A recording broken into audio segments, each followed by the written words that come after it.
you just slip backwards, you won't tow 500 pounds. You've got to wear downhill plastic ski boots with enough rigidity to dig the skins under the skis in so you can haul forwards, but every step is an effort. That's what happens to toes wearing rigid downhill boots. For an hour, the end of your toes are very uncomfortable, then they get cold and less painful. Gangrene, that's after 3 weeks. We knew that we would have skin grafts after 3 months. Your lips, Australia, ozone hole, skin cancer.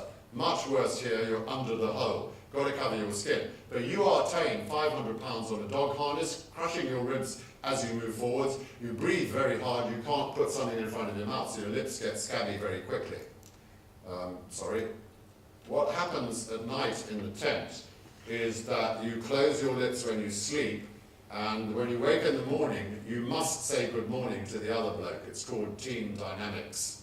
Now, you can't do that because you can't open your mouth, it's all stuck together, you prod it, and then the first thing you do is to eat porridge out of a communal bowl, so all your blood goes into his porridge, which causes bad relations.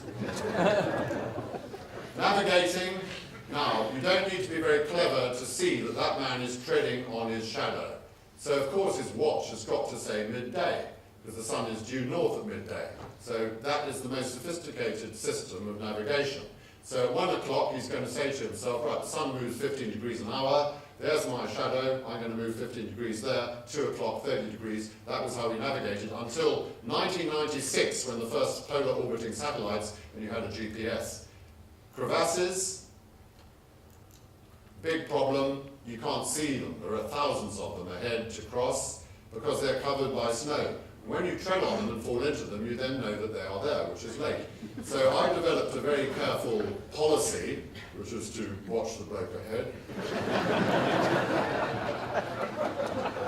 That's about a 90, they go to 200 feet, that's a 90-foot deep crevasse. Somebody's gone down there in order to take that photograph. The big hole up there, you're going to see the hole, you're not going to tread on that particular one. We reached the South Pole pretty much dead, halfway. The Norwegians dropped out in a very bad condition. The only reason we decided to carry on the next half of the journey down to the Pacific was because Dr. Stroud had a contract with Europe's top medical magazine, The Lancet, on the subject of advanced starvation. And at the pole, we were weighing ourselves for the first time, and he discovered that we were starving even more than he had hoped. And he was determined to complete the article, even if it was posthumous. So we carried on. We did the first ever descent of the 9,000-foot Beardmore Glacier without crampons, because we'd lost them. I began to hate Mike.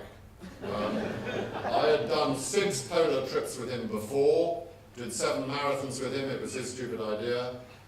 The biggest expedition of all time and the most difficult we will be doing in 2 years' time, given sponsorship, and he's a good guy, but I really loathed him on that occasion. Every 5 days he took my blood, not just a little bit, but 5 hypodermic full of my, I don't know how much blood left by then, for professors all over the world interested in muscle cannibalization processes. Every 8 days he made you drink a container of liquid costing $1,000. And for 24 hours after you drink it, any liquid coming out of any of your body orifices has to be collected in his bottles or you're in trouble, especially urine. If you can imagine filling a pee bottle at -90 outside, if you're male, that is lethal for that part of your body. Obviously at that temperature, the difference between males and females is not great. You're wearing a big jacket. You cannot see below the jacket in order to put it in position over the bottle. So you're doing it by touch with big mitts on. And on one occasion I thought that it was in position and then discovered too late that in fact I'd been holding, by mistake, the end of my trouser belt. Yet no sympathy. All he said was, well, it warmed you up, didn't it? I'm not normally vindictive, but in the tent soon after that, I did notice that his was damaged worse than mine, which made me very happy. Probably because, as a baby in Africa, I'd not had the normal male baby operation, which in the UK Mike had had, so I was a lot better insulated in that area. A word of advice, if you're ever selecting people for this sort of thing, when you look on their CV, that's an important thing to look for. Mike's fingers got like Michelin fingers. Now, on the ski sticks as you go along with mitts, inside the blister, the water will form to ice blocks, and so if you shake the hand at the end of the day, it sounds like castanets. Then the blisters will fall off, leaving raw finger. You can just see one of his fingers gone. By day 80, 7 of Mike's fingers were totally raw, skinless down to the hand, but he was still keeping all his scientific notes with that hand. My hand had a problem 5 years ago. 5 months after that 3-minute mistake in the Arctic, I had the top half of my thumb and all my fingers on that hand amputated. And that was just one 3-minute mistake in 39 years.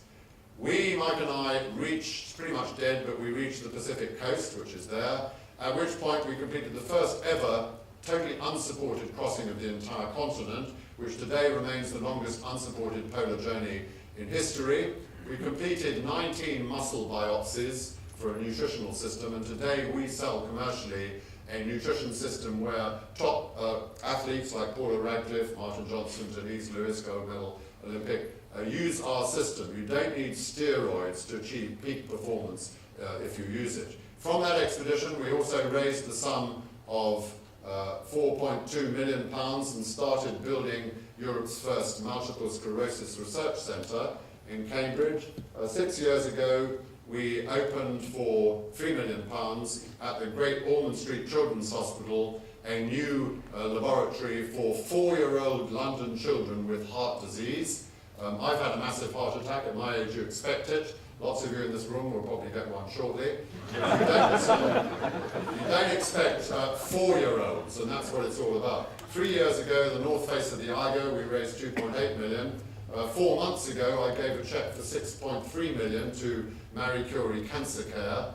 All the expeditions are based on a charity and a scientific program, but from my personal point of view, that is not what it's all about. From my point of view, it's just, as I said at the beginning, a profession, and basically what it's all about is to continue getting sponsorship in order to beat our international rivals at all times.